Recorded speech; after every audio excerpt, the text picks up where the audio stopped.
This is the Sunday stream opening song because the other song is copyrighted.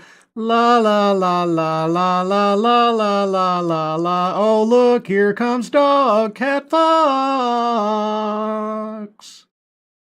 Hi, Sky. Good morning, everyone, and welcome to the Sunday stream. The stream I do on Sundays because Sunday is the day to stream. On Sundays. Hope you're all doing well on this beautiful Sunday morning. It's still a bit dark outside. The sun is still deciding to wake itself from its slumber and drag itself above the horizon. But either way, I'm sure it'll be fine. Hope you're all doing well today. Yes, another week has gone by. It's been a busy week. It was a busy day yesterday. Did a whole bunch of traveling to visit with family for our Thanksmas get-together. I got a brand new comfy sweatshirt I'm wearing right now. It's a slightly large Carhartt shirt. It's very warm and comfy. It's a good morning sort of like house pajamas type shirt. So I'm appreciative for them. Also appreciative for my family. My father is still with us. Speaking of my father, up at the top of the chat box, thank you, Kieverdam, for providing the link to the Leukemia and Lymphoma Society. If you don't know what I mean by referring to my father in that wise, he was earlier this year diagnosed with leukemia, and we had a couple of very scary months there in the springtime, but he's still here, still kicking, and in surprisingly good spirits, all things considered. He was full of jokes and stories yesterday, and it was nice to see that, and I'm glad he's well, and yeah, so it was a nice time. Nice to see my Mama Scribe and Sister Scribe. So, anyway, but yeah, at the top of the chat box is a link there to the Leukemia Lymphoma Society donation page. If you guys can take a look at that. If you can donate, please do so. But even if you can't, share that out on social media, that would be appreciated. But before we get into today's stories, and we have several of them, let's get into who's here joining me on this beautiful Sunday morning. Of course, Kieverdam. Good morning, Kieverdam, and thank you for posting that link. Appreciate it. The Alexander, good morning. Mike Savage, good morning to you. Mike R., good morning to you. Plague Trucker Zach, good morning. TF Oryx, good morning. Excuse me. Advocatus Diaboli, good morning. Roasted Opinions, good morning. John Trioxin. John Trioxin. Good morning. Let's see. JB, good morning. Kiro Soldier, good morning to you. Mr. X51, good morning. Who else is here? Scrolling. Keep that chat scrolling. Dr. Functional. I don't know that I've said that name in quite a while. Nice to see you, Dr. Functional. Hope you're doing good. Please tell me no DEI shit. I can't handle that this early. Not that I know of. At least not directly. So, your wish is my command. The best Remy. Good morning. Senior staff reporter and chief Florida correspondent Colleen Bernier. Because every day is a yay with Colleen Bernier. Good morning. Derek LaRue. Holy cats, Derek. Thank you so much, as always, for your continued support and generosity. Nice to see you. Hope you're having a good Sunday and hope you enjoy the show. Thank you again. Wow. Vader35. Good morning to you. Who else is here? Zan Wild. Good Sunday morning to you. Fostonia. Good morning. Jeremiah Hembry. Good morning to you. Scanner Daffley. Good morning. Shadowclaw. Good morning. Who else is here? Holy cats. Everybody's here. Full Metal Joker. Good morning. Mike Savage again. K. Scholl, good morning. Green Death, good morning to you. And I think that's everybody I see. Now, there is someone here who I don't see, or haven't seen them say anything yet. Hopefully, this will get to the right person when the time comes. But today happens to be Shady Grin's birthday, I am told. And on the off chance that I miss it, don't want to, but I'll do it anyway. Shady Grin, it's your birthday, and this one's for you. And a 1 and 2. Happy birthday to you. Happy birthday to you. Happy birthday, dear Shady Grin. Happy birthday to you. Happy birthday, Shady Grin. That came out much more bizarre than I thought I meant it to. I don't know what I was doing there. Just like, let's do a Elmo-ish voice that almost came out like anime girl voice. I don't know. You tell me. But either way, happy birthday. Simon Willikins. Good morning. Jill Powers, the River Daughter. Good morning. You didn't say, well, I didn't know you were here. I can only say hi directly to those that I know that are here. So there you go. Or if I missed you above, I apologize. But there you go. So anyway, all that being said, and good morning to anybody else who is lurking or is in the future, we have many stories to get to today. So let's start off with, well, the first one. Makes sense, right? Start off with the first one. This I find silly and also a little bit of a weird connection to, because my friends over at Midnight's Edge recently put together a full scope remaster of the original 1922 F.W. Murnau Nosferatu with a brand new soundtrack and corrected color tinting and the whole nine yards. And there's a remake on the way later on this month. But apparently there's already some controversy about a remake of a 102-year-old horror film. PETA plans protest at Nosferatu screening. Rats, quote, didn't cause the plague, unquote.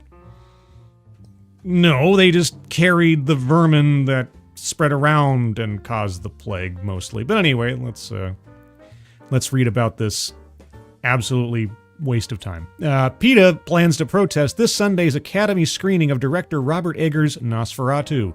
The animal rights organization plans to send a, quote, giant rat to the Samuel Goldwyn Theater to, quote, set the record straight about the 5,000 live rats Eggers uses during one sequence in the film where rats descend on London, bringing the bubonic plague with them.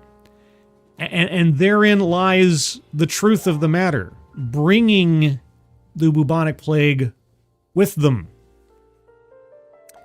But in a way, if you bring a giant rat to a Nosferatu screening, it's more like an advertisement than it is a protest, if you know anything about the Nosferatu lore in that film. But anyway, in a statement, PETA's director of animals in film and television, Lauren Thomason, said, quote, a human is no more likely to be harmed or killed by a rat in real life than by a vampire, and false portrayals of these animals as harbingers of death deny viewers the chance to see them as the intelligent, social, and affectionate individuals they are.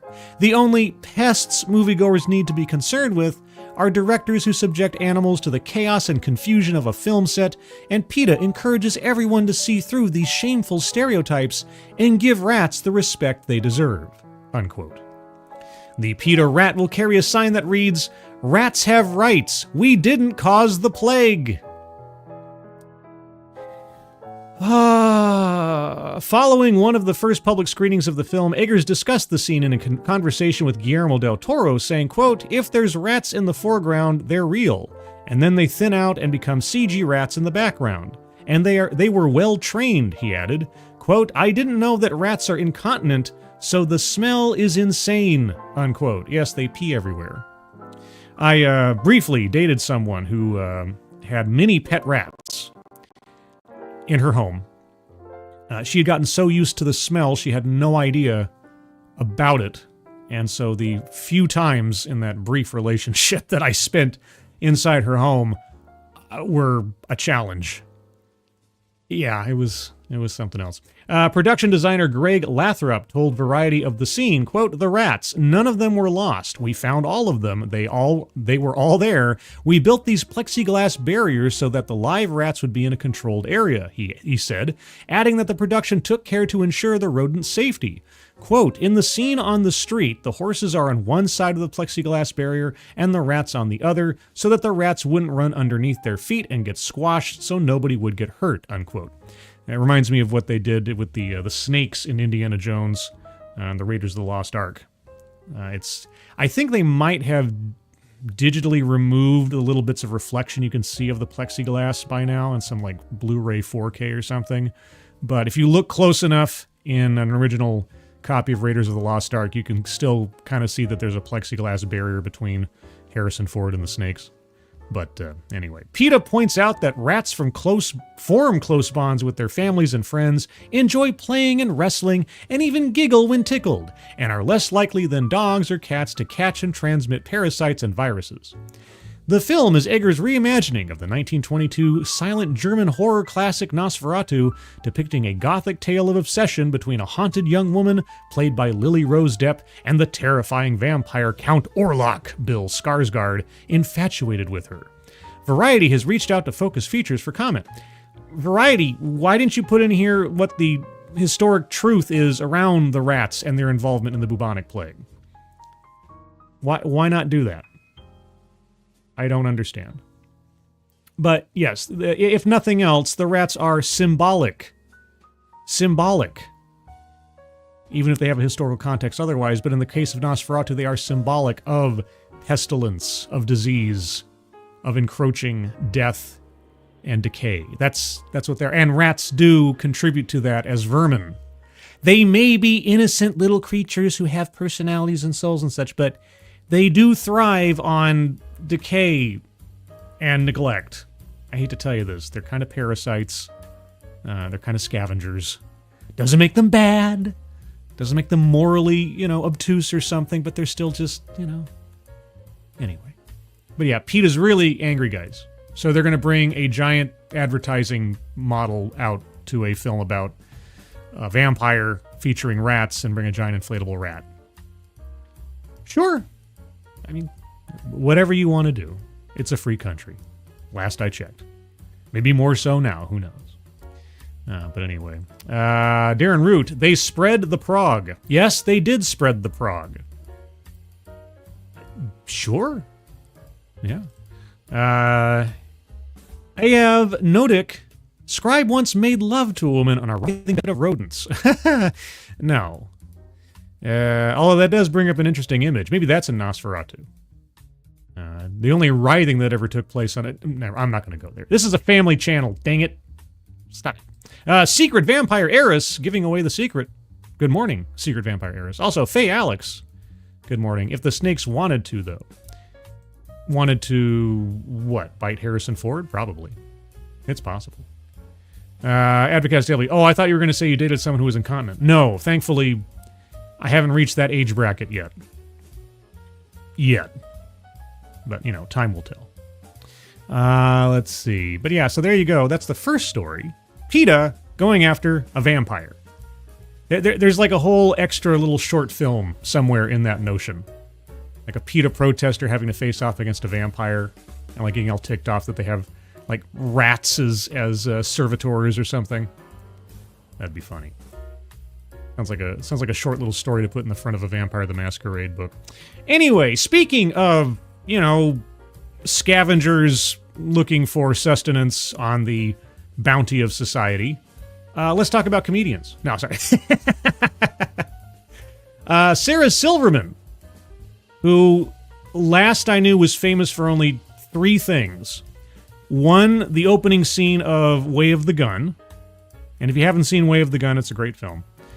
2, having been either engaged, married, or just really dating Jimmy Kimmel for a long time, as far as I know.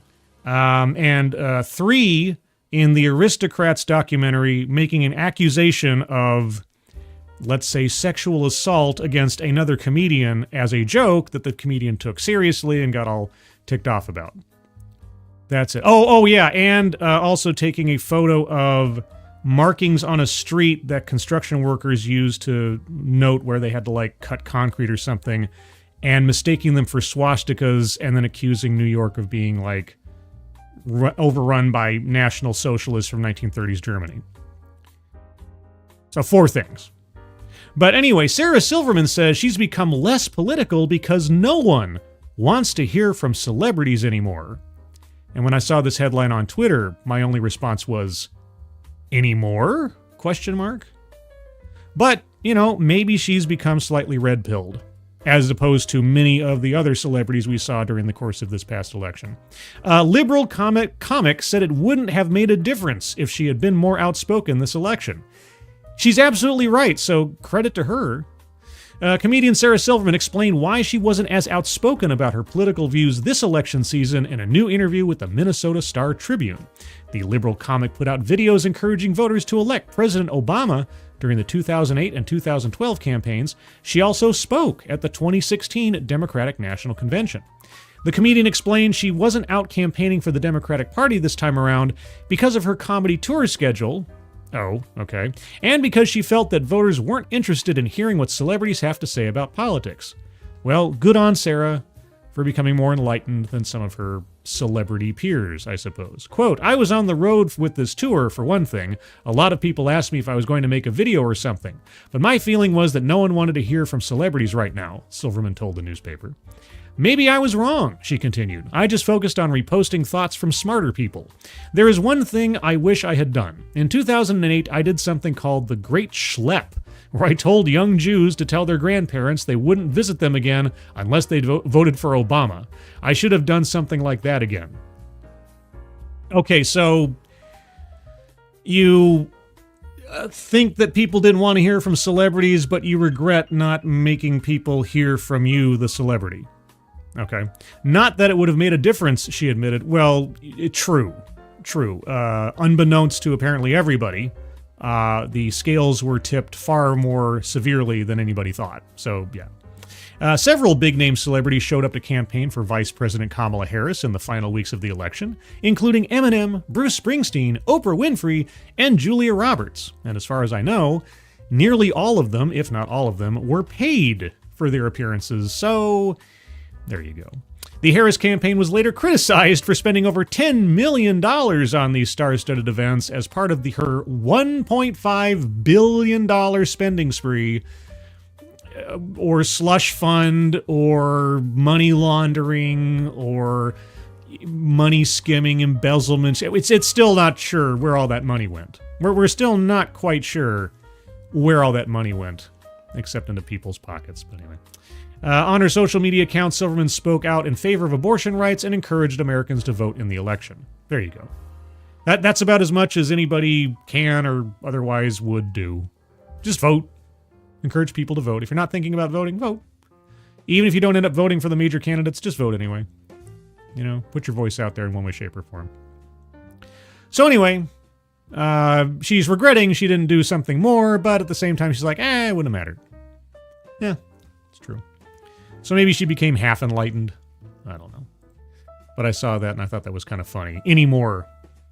I'm curious, you know, except in like public service campaigns where you had like Arnold Schwarzenegger for, youth health or something back in the 80s and 90s.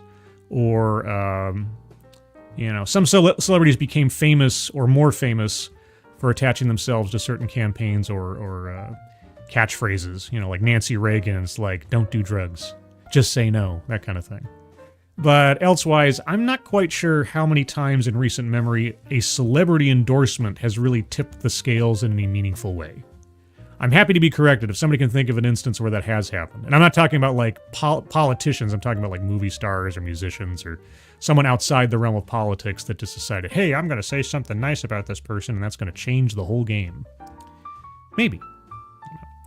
Let's see. Tier Alexander. So telling young Jews to emotionally manipulate their grandparents. Fuck off, lady. Well, she's a comedian. It's a joke. She doesn't mean it literally. Unlike some of those other people out there, TikTok people who are like, we're not going to sleep with our husbands if they don't vote for Kamala or things like that. Or we're going to shave off our heads. Shave off our heads. Shave our heads. I said the wrong thing. But you know what I mean. It's the old thing. It's like all the cheerleaders aren't going to sleep with the football players unless they win the game. That kind of thing. Whatever. It's silly. Red Feather 1, Kamala's alcohol fund. Yeah, I wonder how much of that $1.5 billion went into Smirnoff's coffers by the end of the campaign. I guess we'll find out. Like I say, I am waiting. I'm really waiting with bated breath for the Kamala Harris equivalent of the Hillary Clinton tell-all book from her campaign. That was called Shattered, and it is an amazing book.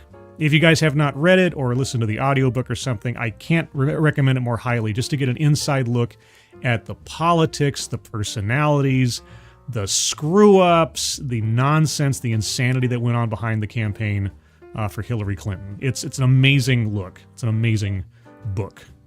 There you go. There's my recommendation. Not sponsored, by the way. I've never really had a sponsor. You guys are my sponsor. Oh, I muted myself for some reason. Why did I do that? Okay. Let's go on to the next story before I babble on too far. What do we want to do next? Let's talk about this. So something big happened yesterday. There was an overthrow. There was an overthrow of Assad in Syria. And there was a lot of celebration about this. Assad's been overthrown. Assad's been overthrown. Oh my gosh, it's an amazing historical event. Oh my gosh. And there was one tweet that caught my eye. There's been several tweets about this, but one tweet caught my eye. This was from Zineb Rebua. I think she's a journalist or something. I don't know. But either way, she was responding to a declaration by the Spectator Index. The Syrian opposition says it has overthrown the Assad regime. And her response was, "Congratulations to the Syrian people. Years of patience and resilience have not been in vain. Now begins the hard work of building a free, peaceful, and democratic Syria. As a Moroccan, I wholeheartedly support your journey toward a brighter future." A free, peaceful, and democratic Syria. Well, I mean, that would be nice.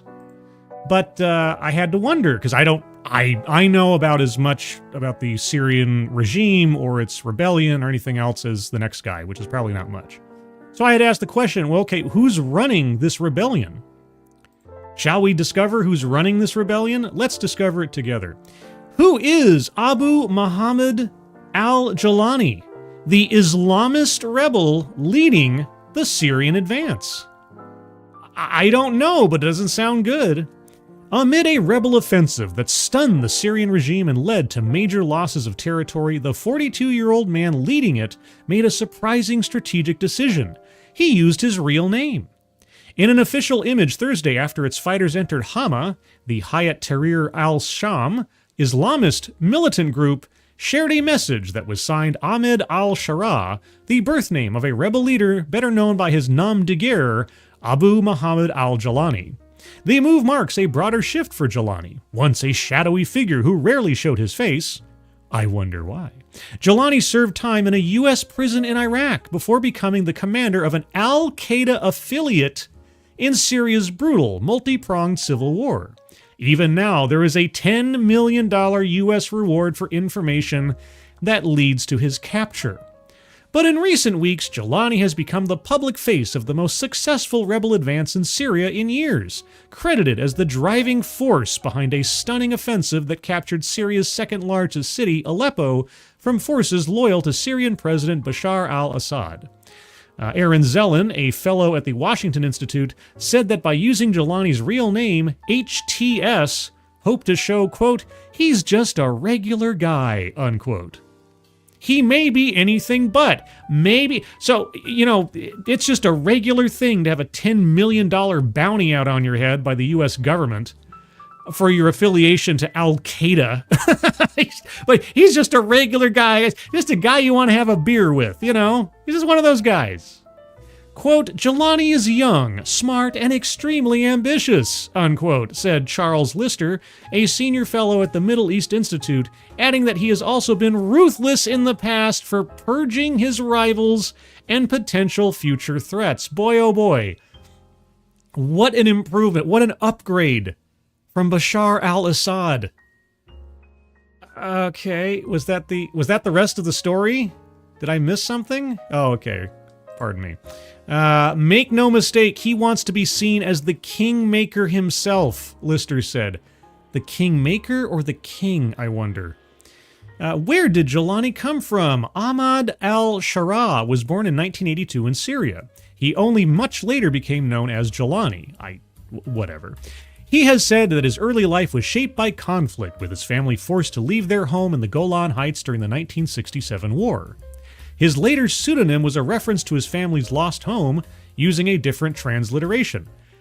I couldn't care less about the origins of his name. You're spending a lot of time on his name. I don't care. In a 2021 interview with PBS's Frontline, Jelani described growing up in Damascus and working at his father's grocery store. But after the September 11, 2001 attacks on the United States and the subsequent U.S.-led war on terror, he traveled to Baghdad to fight against the U.S. invasion there. There he joined Al-Qaeda in Iraq, or AQI, the affiliate group of the broader Al-Qaeda that fought U.S. troops in that country. Around 2005, when he would have been roughly 23, he was arrested in Mosul and spent years in a U.S.-run prison at Camp Bucca. All right, how did he become involved in Syria's civil war? When Jelani was released from U.S. custody after 5 years, AQI had rebranded as Islamic State in Iraq under Abu Bakr al-Baghdadi, later notorious for his brutal attempts to build a caliphate in Syria and Iraq. Great. Though they would soon become bitter enemies, at that point Baghdadi and Jelani were allies. The Islamic State leader sent his younger colleague back to Syria in 2011 as a representative, just as the Assad government began to crack down on revolutionary protests. As the Syrian civil war began, Jelani formed Nabat al-Nusra as an Al-Qaeda affiliate. The group was soon one of the more significant factions within the anti-government Free Syrian Army, with some analysts describing them as more fearsome fighters than their less religious allies. Okay. Jabhat al-Nusra was designated a terrorist organization by the United States in late 2012. A year later, Jelani gave his first televised interview, telling Al Jazeera that he wanted to put Syria under strict Islamic law. Wanted to put Syria under strict Islamic law, but we want to have a free, peaceful, and democratic Syria, right? Congratulations! Quote, "The battle is almost over," Jelani said, while refusing to show his face on camera. Well, I mean, that was back in 2012. It's been 12 years, so maybe he's had a change of heart. Maybe. Even at that time, however, Jabhat al-Nusra was facing trouble from other Islamist groups in Syria. Earlier in 2013, Baghdadi had announced that Jabhat al-Nusra should become part of his own growing Islamic State group, which had been expanding into Syria. Jelani rejected the order, though many of his fighters defected. Al-Qaeda soon broke with the Islamic State, putting Jabhat al-Nusra into direct conflict with Baghdadi's group. Despite its draconian interpretation of Islam, draconian or accurate? These two words can be, synonymous, I suppose. Anyway, moving on. The draconian interpretation of Islam and violence towards civilians, the Islamic State was able to grow rapidly, establishing a quasi-state over huge swaths of Syria and Iraq before being beaten back by a U.S.-led international coalition. Baghdadi killed himself during a U.S. raid in 2019. There were other major splits. In 2016, Jelani announced that Jabhat al-Nusra would change its name to Jabhat Fatah al-Sham and said that it no longer owed allegiance to Al-Qaeda. Okay, well, does it still value a theocratic Islamic State as its goal? Jelani showed his face in the video statement shared with Al Jazeera. He said that the split had been made because he didn't want to give a, quote, pretext, unquote, for the United States and Russia to conduct airstrikes against the wider rebel movement. Oh, so you split for safety, not because of ideology. Oh, okay. Hayat Tahrir al-Sham was later formed out of a merger of Jabhat Fatah al-Sham and other groups in 2016. Okay. All right. Quote, "He has learned many lessons from his losses in the Syrian civil war," said Joshua Landis, a Syria expert at the University of Oklahoma. Okay. "What has he done since the collapse of the Islamic State?" Can't wait. "In the years since the collapse of the Islamic State, the battle lines in Syria have remained largely static. At the same time, Jelani was slowly changing the way he presented himself." Oh, it's all a marketing campaign. All right. In his interview with Frontline, Jelani said the more brutal Baghdadi, did not have the, quote, competence to analyze situations, unquote, and that the group now known as HTS had only used suicide bombings as they had no better weapons.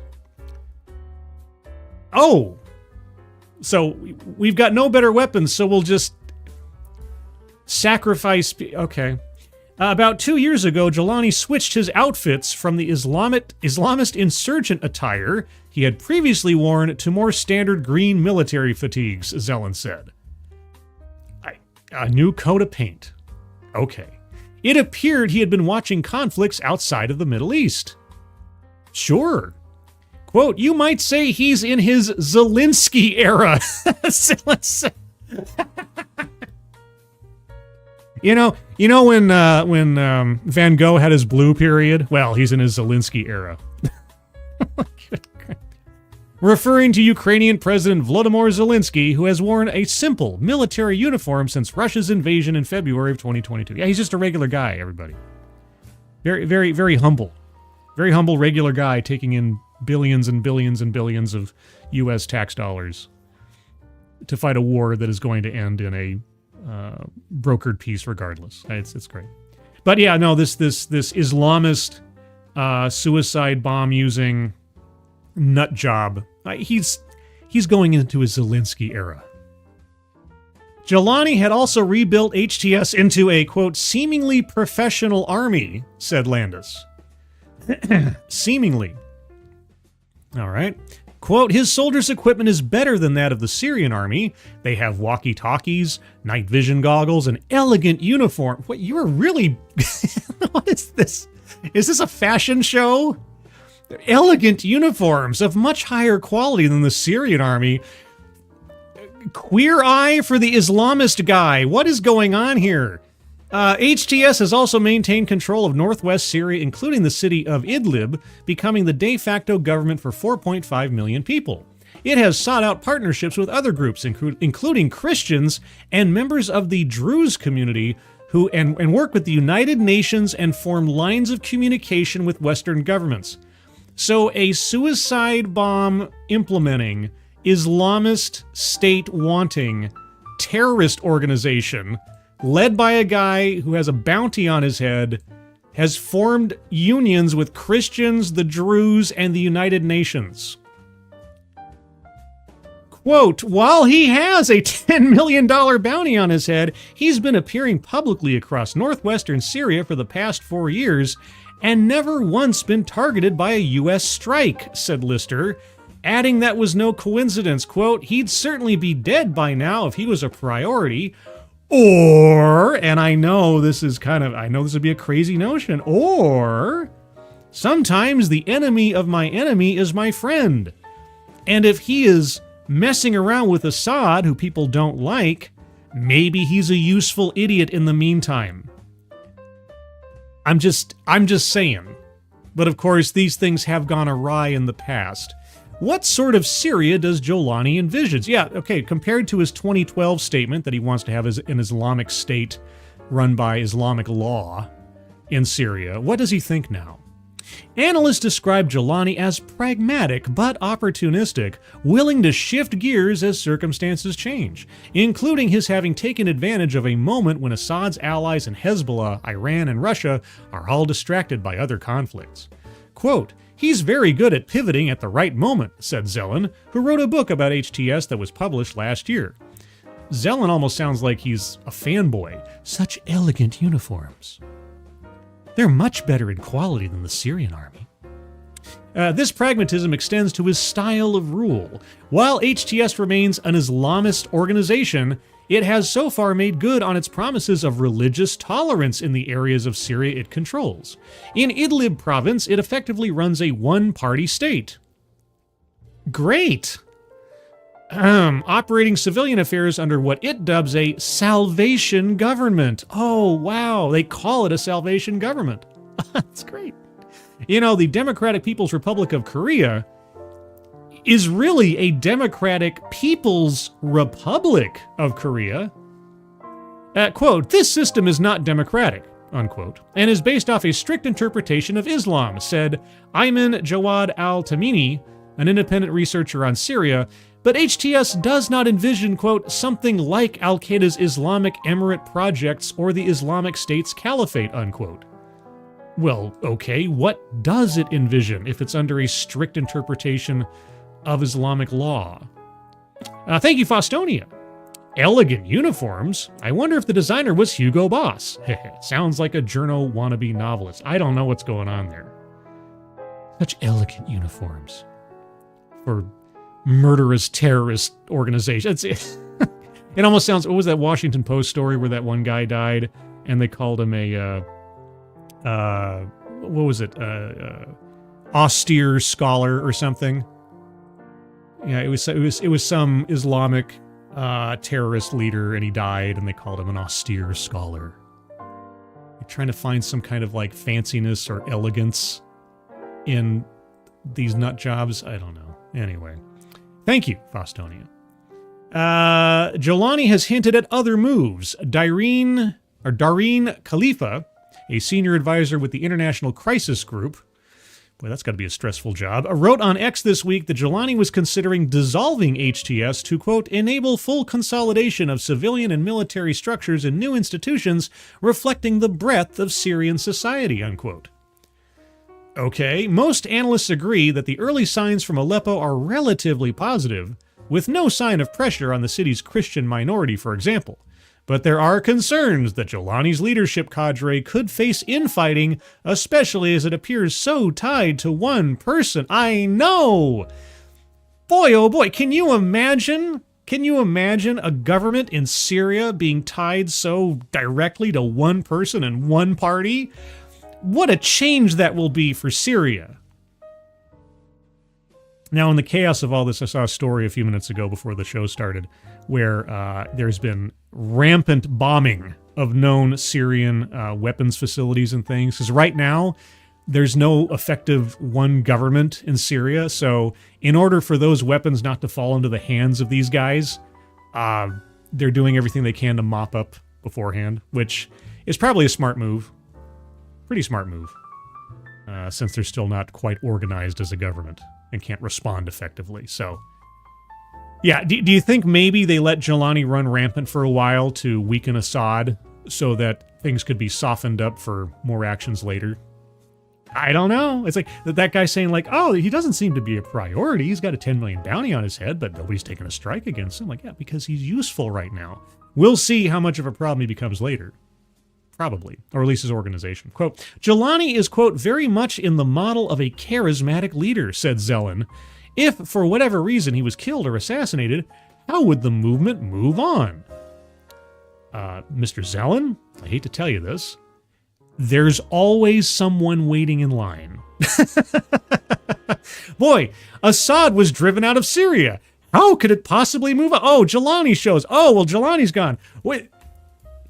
I don't know if you know how these things work. Boy, this Zelen guy he's in deep. He's in deep for HTS. Sounds like a medical condition. Anyway, yes, here he is, everybody. Here he is, the normal, regular guy in his his green military whatever's his Zelensky period. Here he is. Wow. All right. Well, we'll see how long he makes it, I suppose, in the grand scheme of things. Good gravy. Good gravy.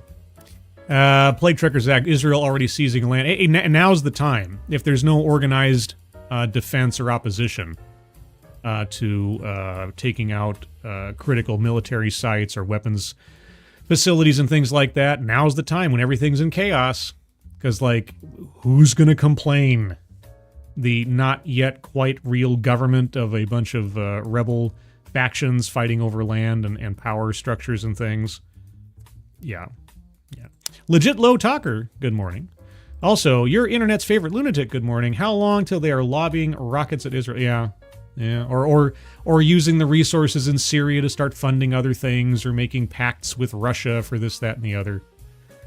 Oh, boy. Shadowclaw, behold the love child of the Obama administration.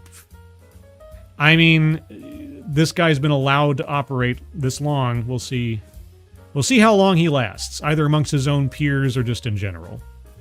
It'll be interesting. Neat Castro hat. Yeah, that was my first thought, too. It looks like a Castro hat.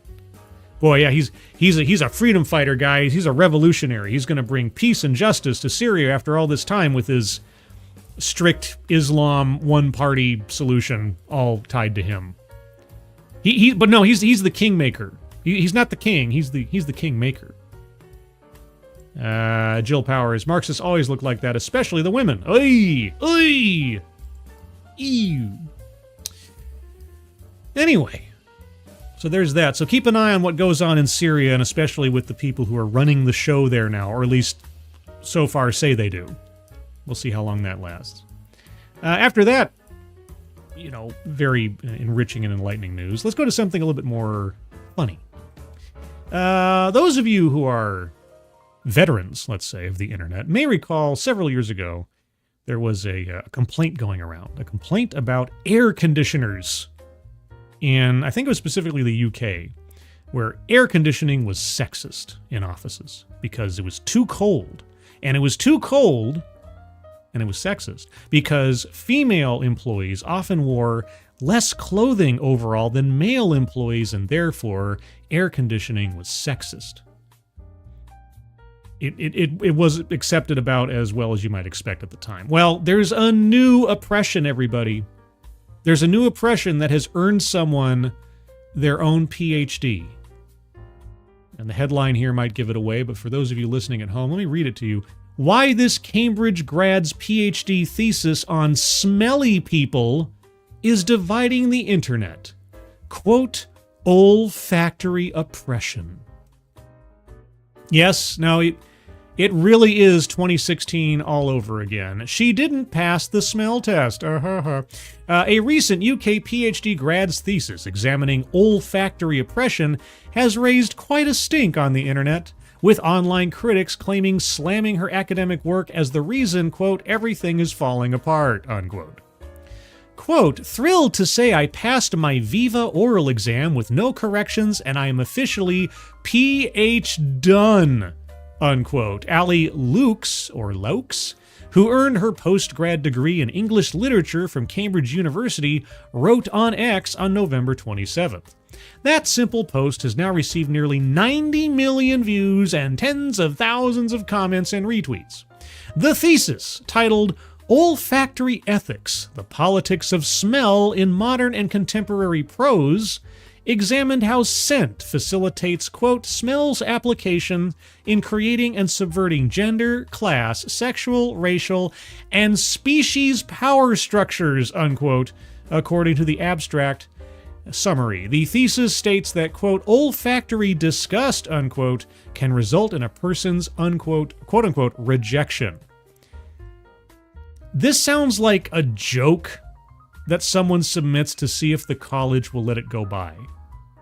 Not that long ago, there was an effort by a group of sort of activist academics to try to push through papers for peer review that were utter nonsense, just to see if the peer review process would catch all the errors, all the nonsense, the ridiculousness. And most of them, if not all of them, got through.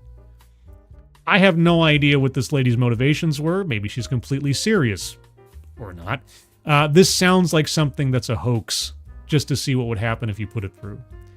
But, online critics needed smelling salts after reading what they deemed to be woke-sounding academic gobbledygook. It does sound a bit like it, doesn't it?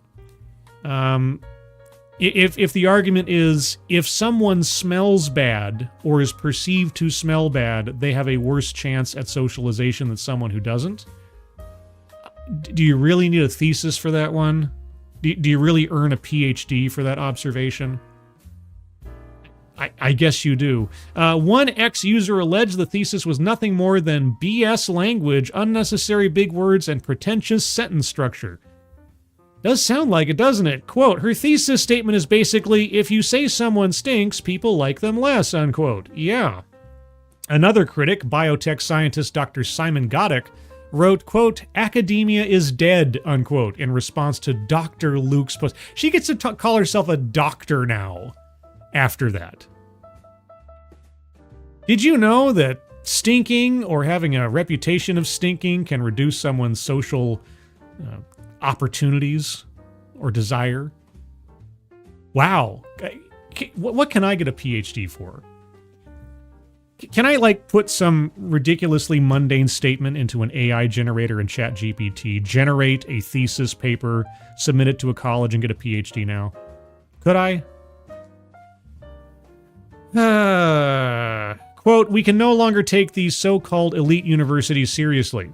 I tend to agree, especially after the last several years. The Cambridge lecturer says she is... The Cambridge lecturer? What is she lecturing them on? What? Okay, the Cambridge lecturer says she is, quote, generally bamboozled by the sheer volume of people entirely mischaracterizing the subject and argument of my thesis, unquote. She then took to the comments to valiantly defend her work. Okay. Let's find those comments. She responded to outright threats. What threats? Did I miss something here? No, that's just quoting that guy before. Okay, outright threats. She responded to outright threats and vile comments by saying she contacted the police about the post. Well, in the UK, you actually can do that. Somebody said something on the internet that hurt my feelings. We'll send police immediately, ma'am. They just arrested some old guy in the UK for making a post that gave somebody quote-unquote anxiety. So, yeah, you can do that in the UK. Let's hope we never have to worry about that here in America. Lukes also sought to explain her choice of topic. Quote, to be clear, this abstract was written for experts within my discipline and field. Oh, so it's just beyond the understanding of normal folk, is it? Okay. It was not written for the lay audience, and this is not how I would communicate my ideas to the average person, she wrote. So you're just admitting that it's a bunch of $5 words crammed into a paper to impress the high-minded, snooty academics so you can get a PhD on nothing. Normal people couldn't possibly understand what I have to say. So how would you put it to the layperson? I mean, with that kind of preamble, you're gonna now give us sort of a layperson's summary, right? Not all of the reactions to Loke's post were negative, with many sicking their noses in. That's the New York Post's misspelling there. Sicking their noses in? I think sticking their noses in. Defend the recent graduate. I would love to hear what is her layperson's explanation for what she was trying to get across. Quote, large numbers of people are heaping abuse and mockery on a seemingly nice lady who's proud of earning a PhD. Well, if that's what it takes to earn a PhD these days, then I don't think a PhD means a whole heck of a lot. You want to diminish the power or importance or prestige of a PhD, this is the way to do it. Demonstrating that the worst thing you can be on social media is earnest and vulnerable, especially if you're a woman, unquote. X-Men first-class screenwriter Zach Stentz posted on X. Okay. Oh, Zach Stentz. Boy. Okay. Quote, congratulations both for finishing and for very possibly being the first person in recorded history whose dissertation will be read by someone who is not their mom or in their committee, unquote. Ex-user Alex Zawacki posted. Or Zawacki? Zawacki? Okay. Lokes doesn't appear to be giving the negative reactions a second sniff, except for calling the cops on him. With the Cambridge lecturer claiming that they're primarily coming from a, quote, minority of disgruntled folks. Quote, the majority of those commenting and quote tweeting are doing so with generosity, intellectual curiosity, and kindness, she wrote. You got a PhD on the basis that stinky people are unpopular. Olfactory oppression. I wonder if she bathes. Does she fight against this, injustice that she's written about by just giving up soap? Try to put it to the status quo. Good gravy. Jill Powers, I wrote mine as an interdisciplinary analysis of scientisms in the works of Joseph Conrad, Ezra Pound, and Fritz Lang using chaos theory. I'll believe you. I know what those words mean, but in that kind, it's in what way? Like, I don't know. I think of Joseph Conrad. I think of The Hero's Journey. Fritz Lang, Metropolis. It was like a film. I don't know. Either you're being serious, or that was some kind of joke I didn't get because I'm just obtuse. I'm just a layperson. I don't know.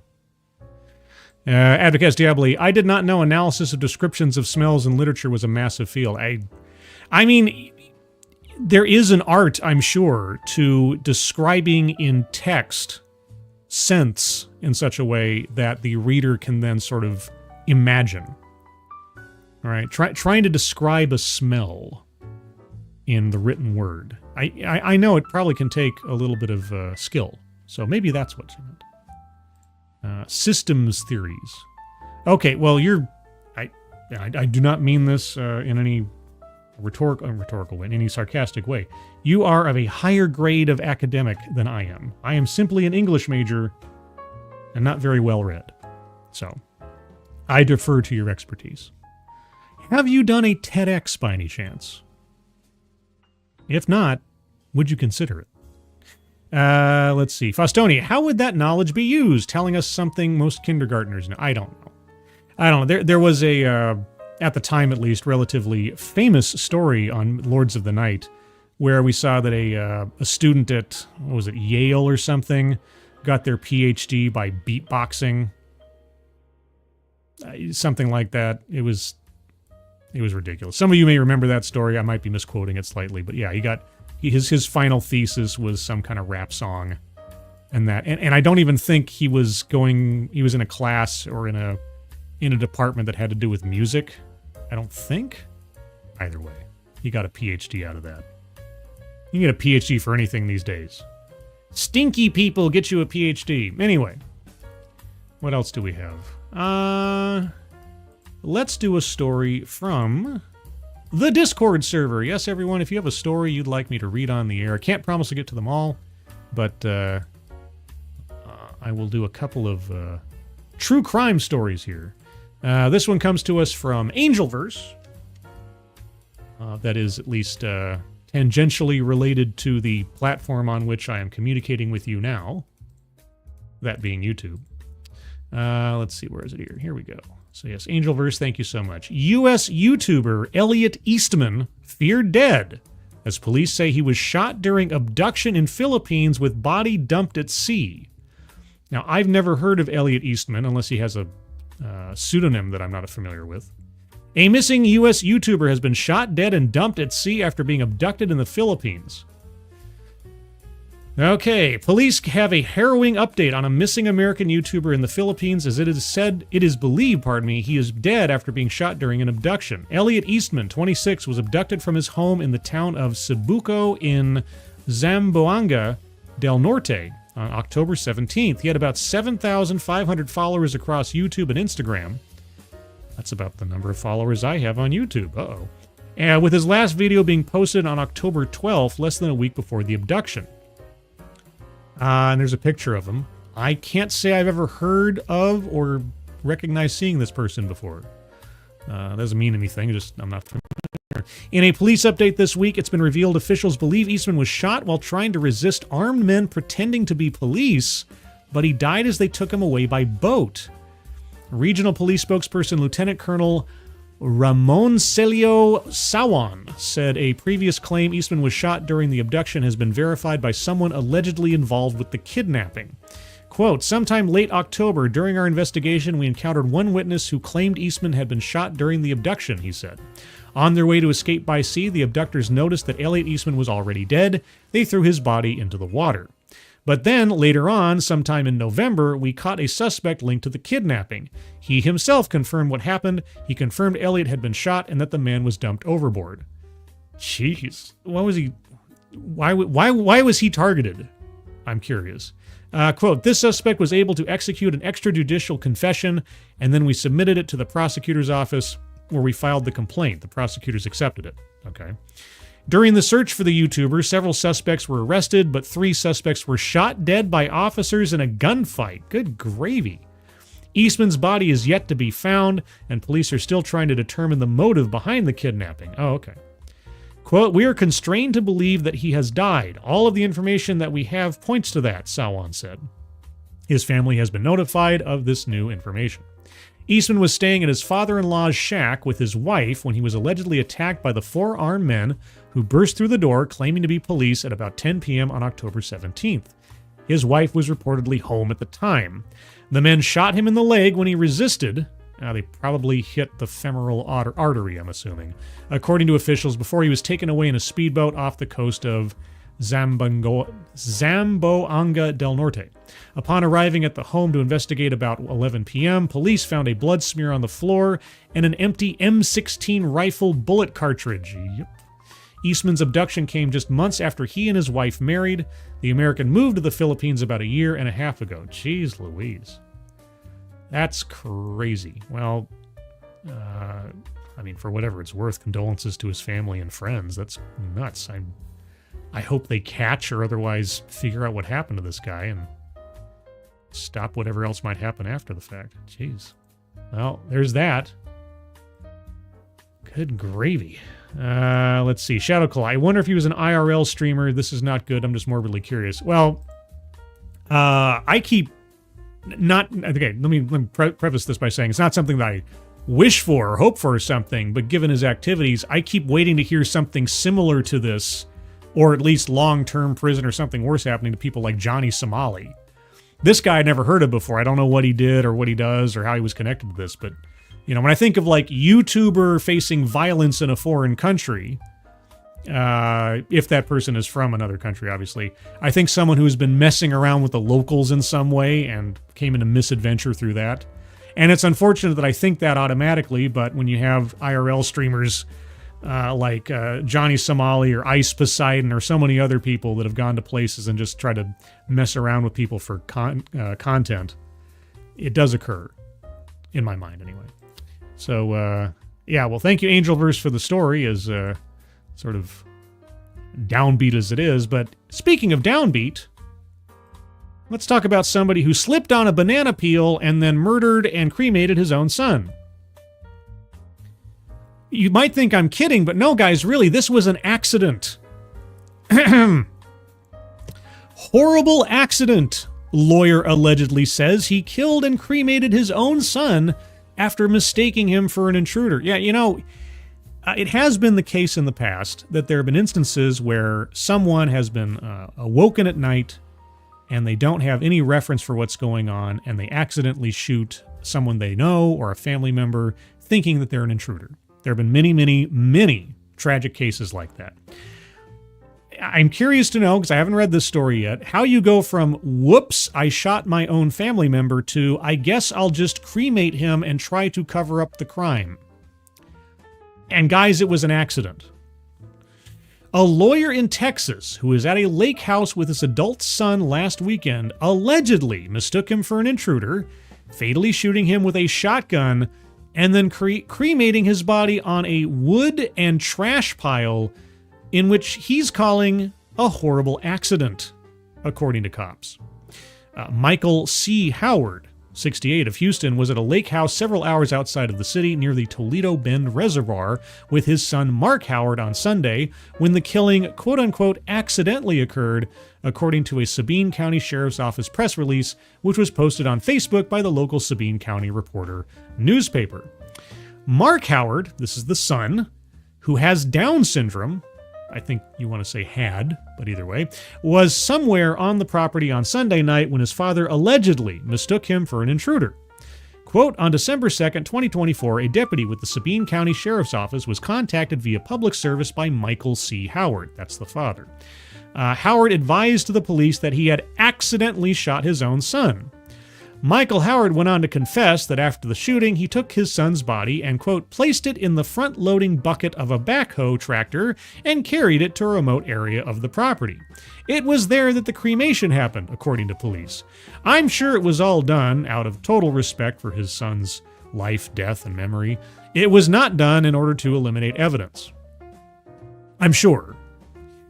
Quote, Michael Howard placed the body on a wood/trash pile which had been previously set up, and then cremated his son, the sheriff's office said, noting how deputies who responded were told by Howard that his son's death was a, quote, horrible accident. Mark Howard's remains were found upon the execution of a search warrant. So, a previously set up wood trash pile just for the heck of it, I guess, and then just happened to be available to cremate his dead son. Okay. Quote, all bones appeared to have been burned based on charring, and the area they were found in was heavy with soot and ash, unquote, the sheriff's office said. Michael Howard was arrested and charged with murder and tampering with evidence. Yes. According to the State Bar of Texas website, the Houston-based attorney has a private law practice in the Heights neighborhood, and he specializes in, quote, ethics, legal malpractice, family litigation, personal injury, oil, gas, and energy resources, and real estate. Many of those things came into play in this process, sounds like. Records show that in 1995, the Board of Disciplinary Appeals suspended Michael Howard after he pleaded no contest to third-degree felony theft in Harris County. He was given deferred adjudication, and placed on 1 year of probation, with his suspension lasting the length of his probation, according to board officials. Michael Howard currently remains in custody on a $20 million bond. Yes, so just, whoops, I shot my son, then burned his body. It was an accident. I slipped on a banana peel. I wonder if that'll hold up in court. Ladies and gentlemen of the jury, I just kind of, I tripped on a log with a loaded shotgun, and cremated my son.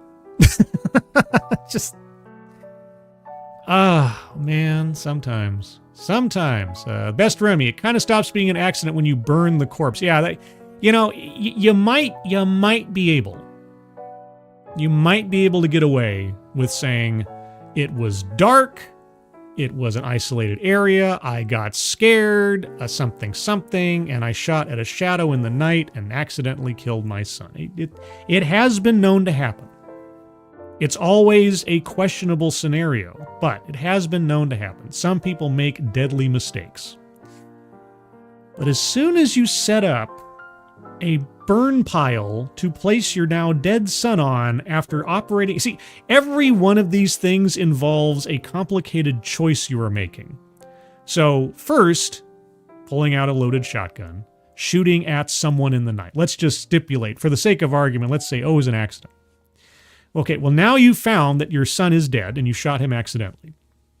All right, now you have to decide to lift up his body. You then have to decide to put it into the scoop of a backhoe. You then have to decide to drive that backhoe out to the remote part of your property, away from other people's sight perhaps.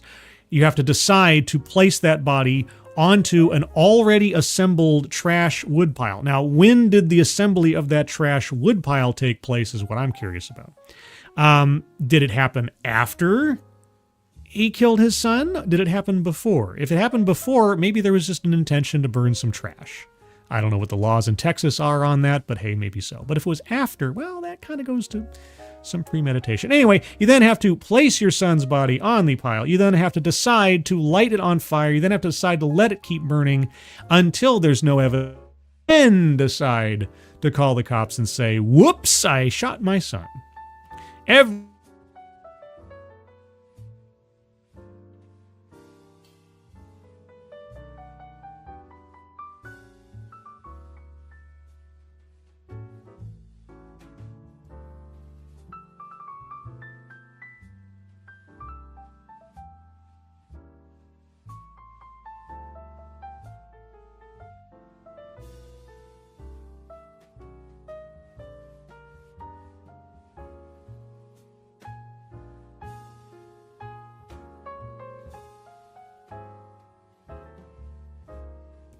Oh, there we go. Now something's working. Was I paused?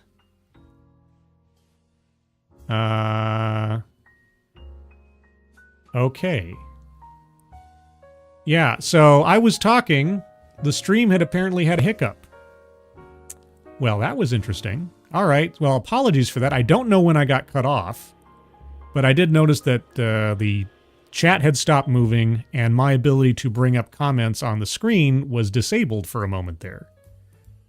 So, okay, I cut off. Okay, yeah, so that was interesting. That looks like a StreamYard error, so apologies for that. Or maybe YouTube.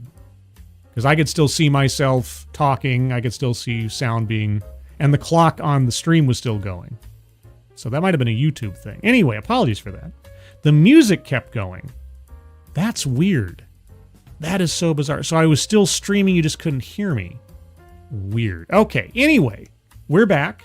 Apologies for the delay. I don't know when I got cut off, but I won't try to recreate everything. So instead, we'll just move on to the next story. I was just going through a recitation of the stuff from the father shooting his son thing and making fun of the fact that every single decision he made in, covering up the murder is going to come up at his trial. But anyway, let's see. Let's go on to, what did I... Oh, yeah, I did put this into the thumbnail, so I suppose I should probably talk about it. Wall Street parties like it's 1998 as AI fuels gains unmatched since the dot-com era. AI is a bubble. AI is a bubble. Am I muted again? What? Polly from Latino Slant is in here. Am I muted again? Can you guys hear me? Let me know. No. Okay. Polly, you're making me paranoid. Paranoid Polly. Also, guys, if you don't know about Latino Slant, a channel on YouTube, also a publication on the internet, talks about Latino...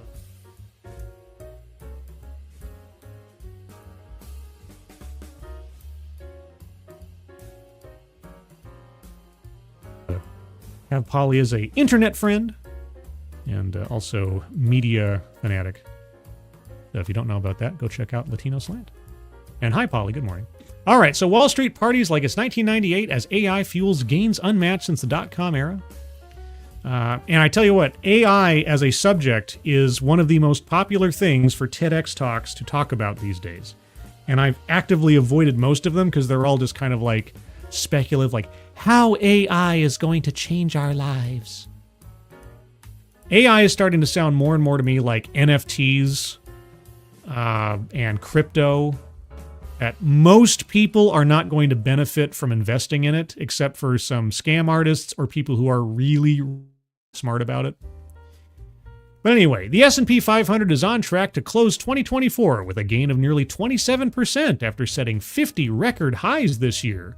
That's on top of its 24.2% spurt the year before, a spectacular 2-year run unmatched since the dot-com boom. And what happened with the dot-com boom?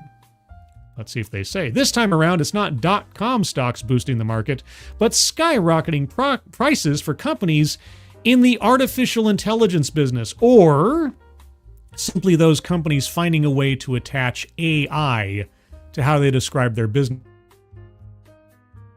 Guys, just because someone says AI does not necessarily mean that anything they're doing has anything to do with AI, as we saw in that DEI talk the other day, where the lady just drops AI out of nowhere and then moves on like it's relevant.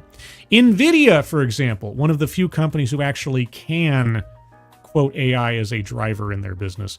And NVIDIA, for example, has more than doubled in value after surging over 3 times in 2023 because its chips are powering much of the move into AI. NVIDIA's valuation, man, overstated.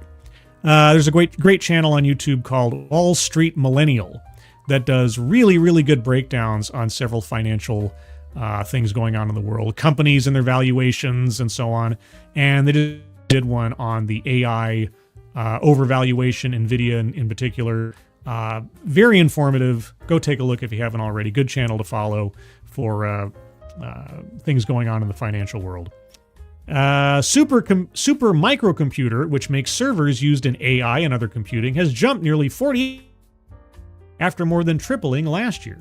The economy, meanwhile, isn't far removed from its last recession, which struck with the COVID-19 pandemic. But perhaps more importantly, it so far avoided a recession that many on Wall Street worried was inevitable after the Federal Reserve hiked its main interest rate to a 2-decade high in hopes of slowing the economy to beat high inflation.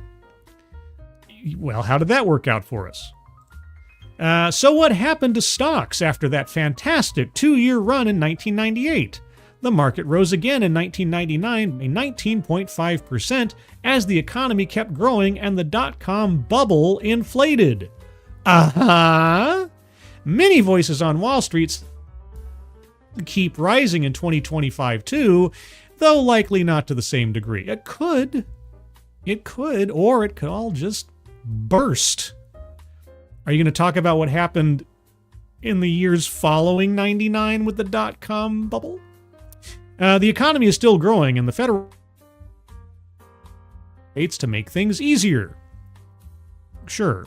That has Jason Draho, head of Asset Allocation Americas Wealth Management, forecasting the S&P 500 could end 2025 at 6,600, for example. Would be a roughly 9% rise from Monday's close. I mean, it could. You know, it could also rain cats and dogs tomorrow. Literally. Come to a sudden end in the past, like after 1999. The S&P 500 ended up peaking in early falling for several years as the dot-com bubble deflated and the economy fell into its 2001 recession. Like then, critics this time around are calling the stock market too expensive after prices climbed faster than companies' profits.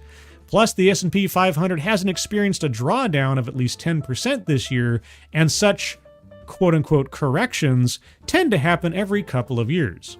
Anthony Sanglambine, chief market analyst at Ameriprise, urges caution. Well, Anthony has the right of it. Quote, at the end of the day, there's just too much optimism and not enough recognition of what could derail stock momentum for rational investors not to pump the brakes a bit. He said, yes. Most of what AI is used in marketing AI. There have been tons and tons of companies who've tried to align themselves and use AI as the buzzword to get people excited when there's either no AI involved, they're not actually building the things they call AI they're using in their company, or they're calling something AI that isn't. You know, something like that. So, as always, buyer beware. And simply the buzzword of the day. We just saw this with NFTs, guys. Learn the lessons from NFTs. Learn the lessons from meme coins. Hak toi. It's old knowledge. It hasn't gone anywhere. It's still there. The schemes are still the same, even if the names change. There are uses for actual AI. Actual AI may indeed change the world, but everything called AI isn't necessarily so, and isn't necessarily a winner. Just be aware. All right, one more story. If I have time or my voice lasts, I wanted to talk about this one. I haven't talked about immigration news for a little bit. And I wanted to bring this up because Trump is still filling out his cabinet. He's having some controversy with several picks. And this is just a new one. I don't know if it's controversial, but it is directly involved in some of what's going to be important in the immigration debate going forward. Trump transition updates, latest picks focus on border and immigration. Where things stand, President-elect Donald J. Trump picked his Border Patrol chief during the first term, Rodney S. Scott, to be the Commissioner of Customs and Border Protection, the Border Patrol's parent agency. Trump has promised a swift crackdown on the border and the largest deportation program in memory when he retakes office next month. The president-elect also announced Caleb Vitello, a high-ranking official at Immigration and Customs Enforcement, as the acting director of the agency. Pete Hegseth, President-elect Donald J. Trump's pick for defense secretary, emerged from a meeting with Senator Ron Johnson, Republican of Wisconsin, promising to fight for the job. Quote, I'm a different man than I was years ago, unquote, he said. Quote, that's a redemption story that I think a lot of Americans appreciate, unquote. Support for him has flagged amid allegations that he committed sexual assault, drank to excess, sexually pursued female subordinates, and mismanaged two nonprofits.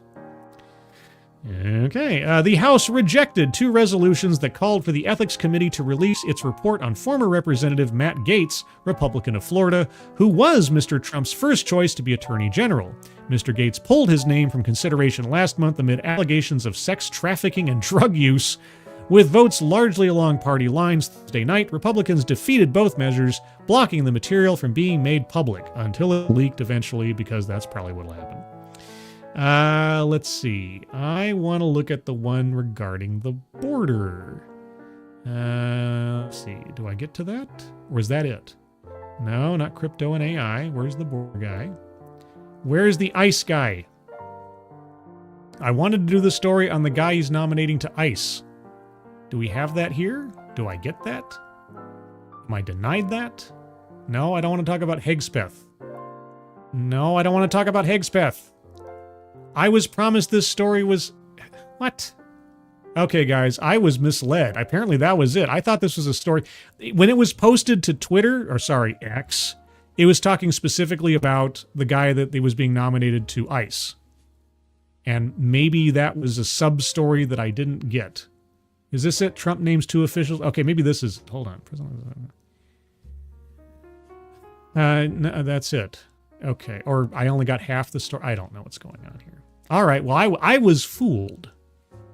Because the guy supposedly nominated to be put in charge of ICE was a previous ICE official who apparently was very hardcore under the Trump administration previously. But I don't have that story. I was misled. I apologize.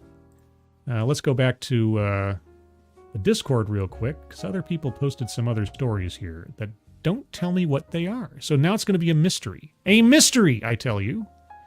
Let's see. What's this one? This is a GIF. That's not a story. Okay. Is this a story or is this a GIF? This is... this is a story about Syria. We just did that. I'll give this one chance here. Survey says... okay. What is this? Oh, there was a breaking story that has since been disproven of audio saying that O.J. Simpson confessed to the murders. And it was a hoax. Okay, well.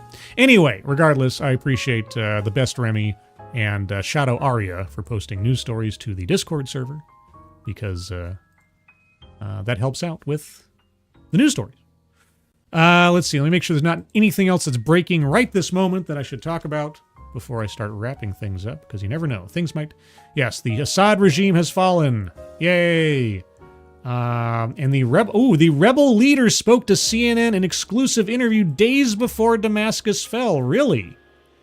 And it's a video I can't play because it's CNN. But apparently CNN did an interview with this totally regular guy having a Zelensky era.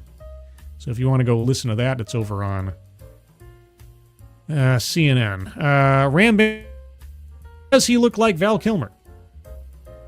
Who? Me? No. I wish. Scribe light. Scroll up and click and read more. What? What? Who'd I miss? I missed something? Doesn't help. Doesn't help when you say scroll up. Scroll up to what? There's nothing. I don't know what to look at. Mike R, thank you so much. Click read more next to the story. I can't. It's a PDF. I wish I could. I can't. It's a PDF. So unfortunately, clicking read more does nothing for me. But thank you, Mike R, for the donation. Either way, appreciated. Yeah, sorry. Yeah, no, I sorry. I didn't mean to bamboozle anybody. That was not a web page. That was a PDF I was looking at. So I can't more. It's static. It'd be nice if I could. And there's no hyperlink there either, so I can't click on it. So I'd have to try to go back to that story, and it paywalled for me at this point. So let me see if I can find a follow-up story somewhere else real quick. And let's see. Okay, maybe this one. Will Politico be nice and not prevent me from reading it? Okay, let's try this. Let's try this. The New York Times is sometimes very finicky. All right, let's see if we can make up for lost time here. Trump names ICE chief and makes another round of immigration announcements. All right. President-elect Donald Trump on Thursday night announced a new round of nominees and appointments to tackle his aggressive immigration and homeland security agenda. Trump said that he was nominating Rodney Scott as Commissioner of Customs and Border Protection. Scott served for almost 3 decades in the Border Patrol and as the chief of the agency during the last year of the Trump administration and beginning of the Biden administration. He helped implement Trump's Remain in Mexico policy, Title 42. I did a couple of streams on Title 42, and safe third country agreements. Trump also announced that he was tapping Caleb Vitello, who is currently the Assistant Director of the Office of Firearms and Tactical Programs in Immigration and Customs Enforcement, to serve as Acting Director of ICE. And the President-elect picked Tony Salisbury, who serves as the Special Agent in charge of ICE Homeland Security investigations in Miami, to serve as the Deputy Homeland Security Advisor on White House Homeland Security Council.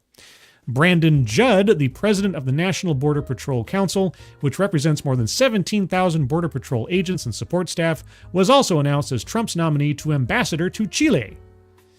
Well, see, now this is what I like to see. Appointments to positions from people who have long-term professional experience in those areas. This is the kind of thing I was hoping to see Trump do more often, rather than appointing people to positions that seemingly had no previous connection to what they were being appointed to. But in this case, good. Good. Immigration was Trump's top priority on the campaign trail, and in his first 100 days, he plans to begin the process of deporting hundreds of thousands of people and to roll back President Joe Biden's immigration policies.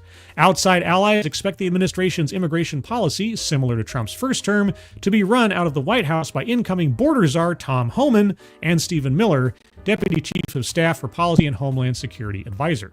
Yeah, Tom Homan, boy oh boy, you want to see some hardcore, pragmatic immigration policy ideas? Tom Homan is the guy to look at. I'm paraphrasing only slightly, but he was asked by I think it was like a 60 Minutes reporter or something, is there a way to avoid separating families when it comes to deportation? And he says, sure, deport the whole family. And I was like, there you go. We'll see how well that survives the PR. But yeah, so I guess that was more what I was curious about the experience of the people that Trump was putting into the immigration thing. And so far as Border Patrol and ICE and all that's concerned, he seems to be putting in career professionals who know what they're talking about when it comes to border policy, immigration, and elsewise, which is what I'm very glad to see. I wish the same could be said for many other things, like why he put, what's her name, Noam? I forget her first name. Noam in charge of Homeland Security, who has zero law enforcement experience whatsoever, and as far as I can tell, not even anything legislative speaking in a committee or something in charge of Homeland Security. You'd want to put like a former FBI director or someone else with some law enforcement experience in that position, I would think. But Kristi Noem in that position? Really? Okay. Understood the Matt Gaetz selection. Is Matt Gaetz a lawyer? I don't know much about Matt Gaetz' personal history or professional history. But was he a lawyer or a judge or something? Why would you put him as Attorney General? I don't get that part. As far as I know, he's just a career politician. He doesn't have like a legal background. Trump's selections for some major positions haven't made sense to me whatsoever. These so far do. So that's good at least. Latino slant, screw ICE. Well, I guess we'll see. If it can be reformed into something productive, I guess we'll find out. But when you have local jurisdictions refusing to comply with federal law, sanctuary cities, and things like that, how do you enforce those laws? I mean, unless you round it up into the FBI, I guess, or something like that. Tiara's like, why? Why does having experience in anything matter? Trump had no experience in politics when he first... No. Yeah, I understand that. I understand that there's no law that says thou shalt have a law degree in order to become Attorney General. I get that. If you're there to uphold the laws of the land, I would hope, just being pragmatic, I would hope you would have someone there who understands the laws of the land and has some adjudicating legal matters. So, yeah. And of course, the qualifications for president are you're a natural-born citizen and you're 35 years old. That's it. Great. Sure. Anybody technically could become president. That's fine. At the same time, though, yeah, I kind of would hope that somebody would have some, professional experience in some way, shape, or form that would at least convince me to vote for that person, and by extension, place that know what they're doing when it comes to these jobs. Putting someone who has no, just for the sake of name recognition or something, really goes on to that whole DEI thing. Just because Trump is putting people into positions that don't have the merit that would seem to commend them to those positions doesn't make the whole thing behind DEI any less of a concern. If we're trying to put people into positions who have the earned reputation to be in those positions, that has to be the standard. That's how I look at it. Let's see. Screw the FBI. The FBI should be abolished. I'm open to those arguments. I've heard that shows that those organizations are corrupt as all hell. How do you do it? And then how do you... I guess the question is there a function that such an organization could serve positive light? Or actually serve function productively? The purpose of the FBI should probably be fulfilled. Should the FBI as it's currently staffed and that still exist? I'm open to that one. Same with so many of these other institutions. How do you the functions of these organizations correctly? Does that mean like defunding, restructuring, cleaning out the leadership, doing away with it altogether and creating something new? I don't know. But how do you enforce this land effectively and fairly? Is it through these same organizations, something similar? I don't know. Jill Powers, most of the alphabet agencies were originally ad hoc anyway. They should at least be purged of the corrupt actors. Yes. Like there's that old story about the family that every year would have ham Christmas, and they take the ham and they cut off both as part of their preparation for the meal. And somebody once asked, like, why do you cut off the ends of the ham? And mom says, well, that's how mom... And they go to grandma. They say, Grandma, why'd you cut off the ends of the ham? Oh, that's how my mother... And it just kind of went backwards. Like, why? Why did you cut off the ends of the ham? Finally, you find... It says, oh, well, way back in 1922, a ham that we bought was too big for the oven, so we cut off both ends to make it fit. Sometimes you have, like, silly traditions that just keep getting perpetuated over time that have no real justification. And the same can be said for many of our agencies and organizations in the government. Now, that's why I'm hoping that whatever, if any, power is actually afforded to the Doge organization, even though we already have, Government Accountability Office, actually implements some re-examinations of things that have been going on for years and years and years just because that's how we've always done them. I hope that does happen, or at least becomes something that becomes popular amongst the American people to take a look at. Because certainly a lot of rot has been allowed to sit for a long time. So will Trump actually drain the swamp? Knock Formica. Fingers crossed. I guess we'll find out as time goes on. I keep cutting out. Okay, well, guys, I apologize. I don't know what's going on with my sound today. I don't know if it's my software. I don't know if it's StreamYards. I don't know if something else is happening. But I'm going to wrap things up here if you can still hear me. But anyway, I want to thank everybody for joining. Obviously, a lot of lively conversations to be had about this. If you'd like to have further conversations about these kinds of things, you can do so over on the Discord server.